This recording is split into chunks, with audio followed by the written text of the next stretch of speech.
Praise the lord, హల్లెలూయా. దేవుని నామానికి మహిమ కలుగును గాక.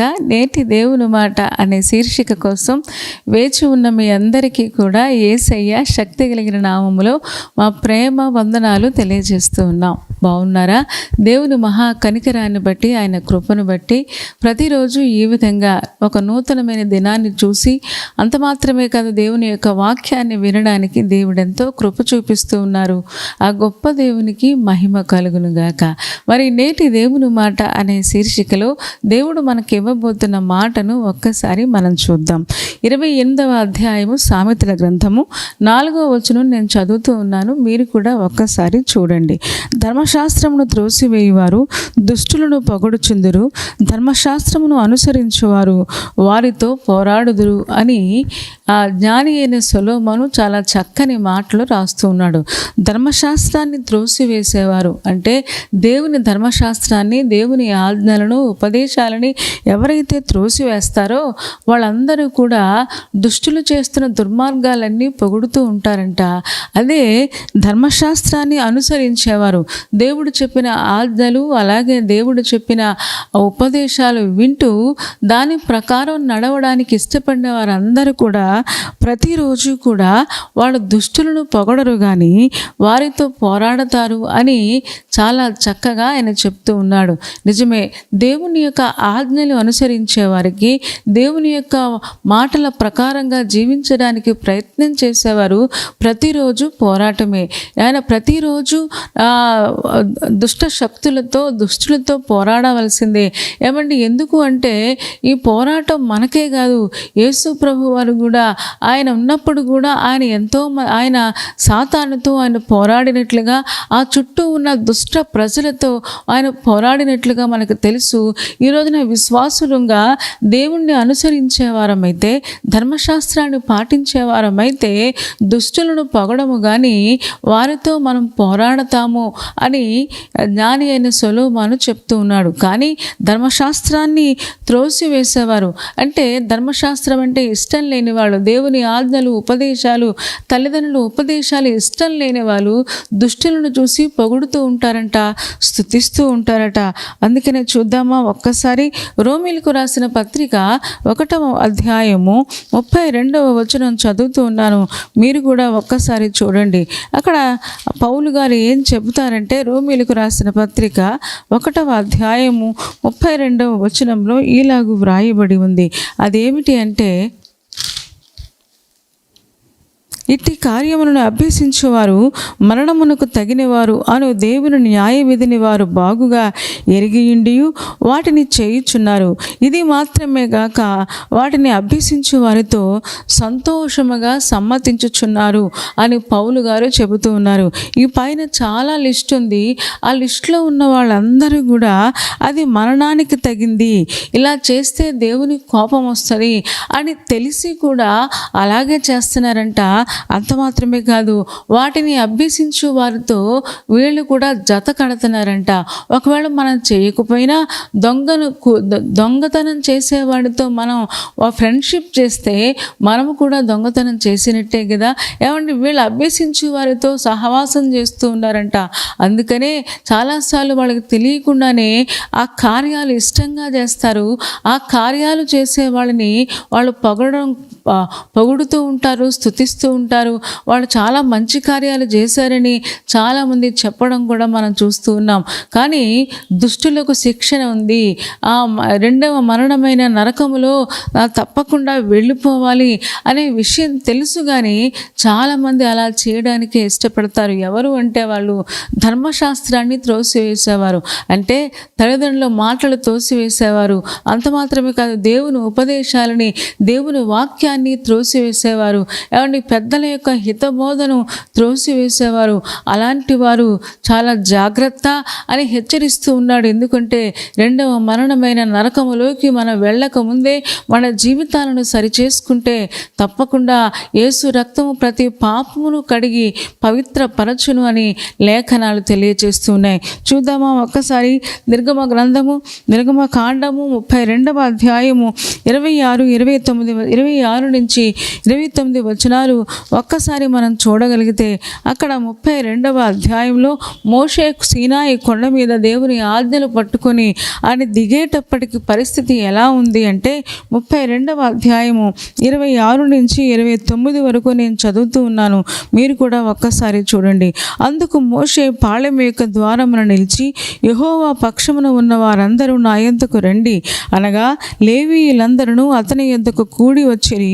అతడు వారిని చూచి, మీలో ప్రతివాడును తన కత్తిని తన నడుమును కట్టుకొని పాళెములో ద్వారము నుండి ద్వారమునకు వెళ్ళుచు ప్రతివాడు తన సహోదరుని, ప్రతివాడు తన చెలికాలని, ప్రతివాడు తన పొరుగు వారిని చంపవలనని ఇశ్రాయేలు దేవుడని యెహోవా సెలవిచ్చుచున్నాడు అనెను.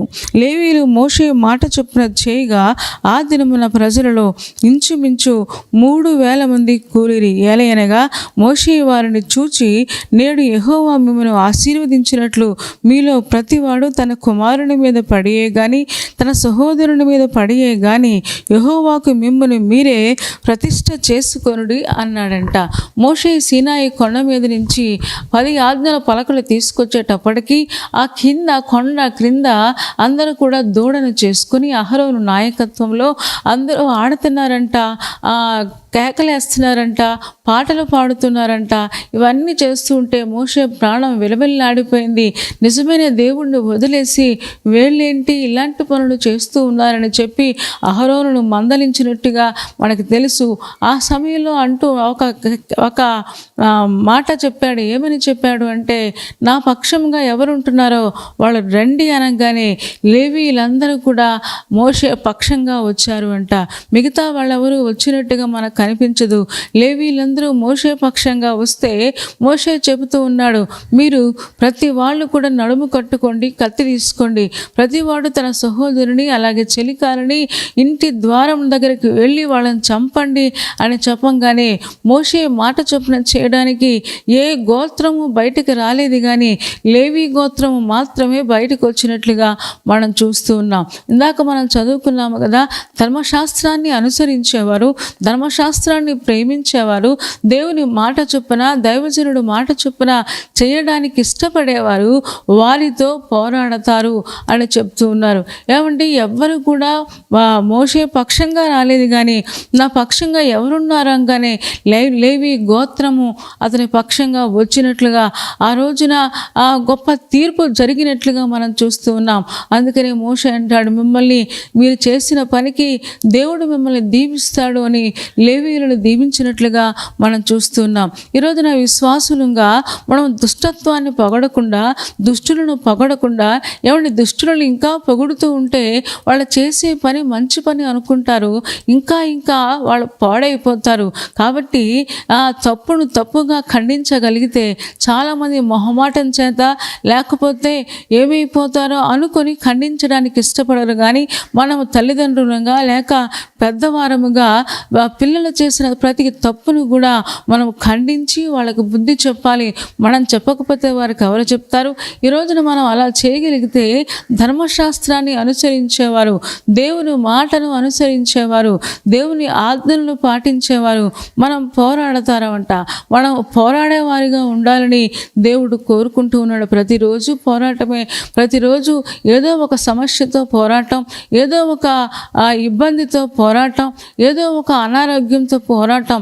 ఈ పోరాటాలతో పాటుగా అనేకసార్లు మాట వినని పిల్లలు, అలాగే మాట వినని కుటుంబీకులు మన చుట్టూ ఉంటే వాళ్ళతో కూడా ప్రతిరోజు మనం పోరాడుతూనే ఉంటాం. ఎందుకంటే మనము ధర్మశాస్త్రాన్ని ప్రేమిస్తూ ఉన్నాము కనుక తప్పును తప్పుగా చెప్పాలి, ఏది మంచిదో కూడా వాళ్ళకి చక్కగా విశదపరచాలి. మన చెడ్డవాళ్ళం అయిపోయినా పర్వాలేదు కానీ వాళ్ళకు తప్పును తప్పుగా గనక వాళ్ళకి చెప్పకపోతే వారు నరకానికి వెళ్ళిపోతారు. కాబట్టి చెప్పవలసిన బాధ్యత మన మీద ఉంది. ఎందుకు అంటే మనం దేవుణ్ణి నమ్ముకున్న వాళ్ళం, దేవుని మీద ఆధారపడే వాళ్ళం, దేవుణ్ణి ఎక్కువ ప్రేమించేవాళ్ళం. అందుకనే ఎఫెసీయులకు రాసిన పత్రిక 5వ అధ్యాయము 11వ వచనం చదువుతూ ఉన్నాను, మీరు కూడా ఒక్కసారి చూడండి. ఎఫెసీయులకు రాసిన పత్రిక 5వ అధ్యాయము 11వ వచనంలో ఇలాగూ వ్రాయబడి ఉంది. అదేంటి అంటే, నిష్ఫలమైన అంధకార క్రియలలో పాలివారై ఉండక వాటిని ఖండించుడి అని చెప్తూ ఉన్నాడు. నిష్ఫలమైన అంధకార క్రియలు అంటే దుష్టిని క్రియల్లో మనం పాలివారుగా ఉండకూడదంట. వాటిని ఏం చేయాలంటే ఖండించాలి అంట. ఒకవేళ మనం చూసి కూడా ఖండించకపోతే మనం పాలివారం అయిపోయినట్లే, వాళ్ళతో మనం జతకూడినట్లే అనే విషయాన్ని పౌలు గారు చెప్పకనే చెప్తూ ఉన్నారు. అదే ఎఫెసీయులకు రాసిన పత్రిక 6వ అధ్యాయము 11వ వచనంలో మనం చదువుతున్నాం కదా, మీరు అపవాది తంత్రములను ఎదిరించుటకు శక్తిమంతులగినట్లు దేవుడిచ్చు సర్వాంగ కవచమును ధరించుకొనుడి. అపవాది తంత్రాలను ఎదిరించినట్లుగా మనం శక్తిమంతులం అవ్వాలి అంటే దేవుడిచ్చే సర్వాంగ కవచాన్ని ధరించుకోవాలి. పోరాడే ప్రతివాడు, క్రైస్తవ విశ్వాసి ప్రతిరోజు పోరాటమే. ఏదో ఒక పోరాటం మన కోసం సిద్ధంగానే ఉంటుంది. అది పోరాటంలో మనం గెలవాలి అంటే, పోరాటంలో విజయం సంపాదించాలి అంటే ముఖ్యంగా అపవాది తంత్రాలను ఎదిరించడానికి సర్వాంగ కవచాన్ని ధరించుకోవాలి. ఈ సర్వాంగ కవచాన్ని ధరించుకున్న వారు మాత్రమే తప్పకుండా పోరాడగలిగిన ఆ శక్తిని పొందుకుంటారు. అందుకనే తుదకు ప్రభు యొక్క మహాశక్తిని బట్టి ఆయన యందు బలవంతులై ఉండండి అని చెప్పాడు కదా. కాబట్టి బలవంతులుగా ఉండాలి అంటే తప్పకుండా సర్వాంగ కవచాన్ని ధరించుకోవాలి. మిలిటరీలో ఎలాగైతే పోరాడే వాళ్ళు, సైనికులు ఎలాగైతే ఒక ప్రత్యేకమైన డ్రెస్ వేసుకుంటారో, ఈరోజున విశ్వాసులుగా దేవుడిచ్చే సర్వాంగ కవచాన్ని మనం ధరించుకోగలిగితే తప్పకుండా ఆ శక్తిని దేవుడు మనకిస్తాడు. ఆ శక్తి ద్వారా మనం పోరాడుతూ ఉంటాము. అంత మాత్రమే కాదు, పోరాటంలో జయాన్ని కూడా పొందుకుంటాము. అది పొందుకోవాలి అంటే తప్పకుండా సర్వాంగ కవచాన్ని ధరించుకోవాలి. విశ్వాసులకు నిత్యము పోరాటమే. కుటుంబంతో పోరాటం, మాట వినని వారితో పోరాటం, ఏమండి చుట్టుపక్కల వారితో పోరాటం. ఎంత మంచిగా ఉందామని ప్రయత్నం చేద్దామన్నా ఏదో ఒకలాగా మనల్ని ఆ యొక్క దుష్టత్వంలోకి లాగాలని ప్రయత్నం చేస్తూ ఉంటారు. కాబట్టి సర్వాంగ కవచాన్ని ధరించుకున్న వారమే ధర్మశాస్త్రాన్ని అనుసరిస్తూ చక్కగా మనం ముందుకు సాగాలని దేవుడు కోరుకుంటూ ఉన్నాడు. కాబట్టి అలాంటి శక్తిని దేవుడు మనందరికీ దయచేయునుగాక. తలలు వంచండి, కళ్ళు మూసుకోండి, చిన్న మాట ప్రార్థన చేద్దాం. పరిశుద్ధుడా, ప్రేమ కలిగిన మా తండ్రి, నీ పాదాలకు వందనాలు, స్తోత్రాలు చెల్లిస్తూ ఉన్నాం. నువ్వెంత మంచి దేవుడవు, ఎంత ప్రేమ కలిగిన దేవుడవు నాయన. ఈరోజు ధర్మశాస్త్రాన్ని అనుసరించే వారముగా మేము పోరాటంలో ఉన్నామని మాకు గుర్తు చేసినందుకు వందనాలు. నీ నాయన, నీ వాక్య ప్రకారంగా జీవించడానికి మాకు శక్తి దయచేయండి. నిష్ఫలమైన అంధకార క్రియలలో మేము పాలివారై ఉండకుండా, దుష్టులను పొగడకుండా మాకు సహాయం చేయము. పోరాడడానికి శక్తిని కూడా మాకు దయచేయమని ప్రార్థిస్తూ ఉన్నాం. చేరి వచ్చిన ఒక్కొక్క విశ్వాసిని దీవించుము. వారి అవసరాలు, అక్కరలన్నీ కూడా యేసే నామములో మీరు తీర్చండి. ఎంతమంది బాధల్లో ఉన్నారో వారి ప్రతి బాధ నుంచి వారికి విడుదల ఇవ్వండి. నెమ్మది, సమాధానంతో నింపండి. పెళ్లి రోజు, పుట్టినరోజు జరుపుకుంటున్న వారిని నిండైన ఆశీర్వాదాలు వారి మీద కుమ్మరించుము. ఎగ్జామ్స్ రాస్తున్న వారికి, అలాగే ఇంటర్వ్యూకి వెళుతున్న వారికి వారి చేయి పట్టుకుని మీరు నడిపించుము. అద్భుతమైన కార్యాలు వారి జీవితాల్లో జరిగించుమని యేసయ్య శక్తి కలిగిన నామములో ప్రార్థించి వేడుకొంచున్నాము తండ్రి. ఆమేన్. ఆమెను చెప్పారు కదా అందరూ. చాలా సంతోషం. చాలా ఓపికగా, శ్రద్ధగా దేవుని యొక్క వాక్యాన్ని మీరు వింటూ ఉన్నారు. మిమ్మల్ని బట్టి చాలా సంతోషిస్తూ ఉన్నాం.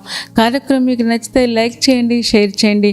అంత మాత్రమే కాదు, ఇంకా ఈ ఛానల్ని సబ్స్క్రైబ్ చేసుకోకపోతే డాక్టర్ స్పర్జన్ యూట్యూబ్ ఛానల్ని సబ్స్క్రైబ్ చేసుకోండి.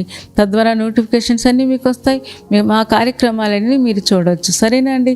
దేవుని చిత్తమైతే మళ్ళీ రేపు మళ్ళీ కలుసుకుందాం. అప్పటి వరకు దేవుని మహాకృప మనందరికీ తోడే ఉండునుగాక. ఆమేన్, ఆమేన్, ఆమేన్.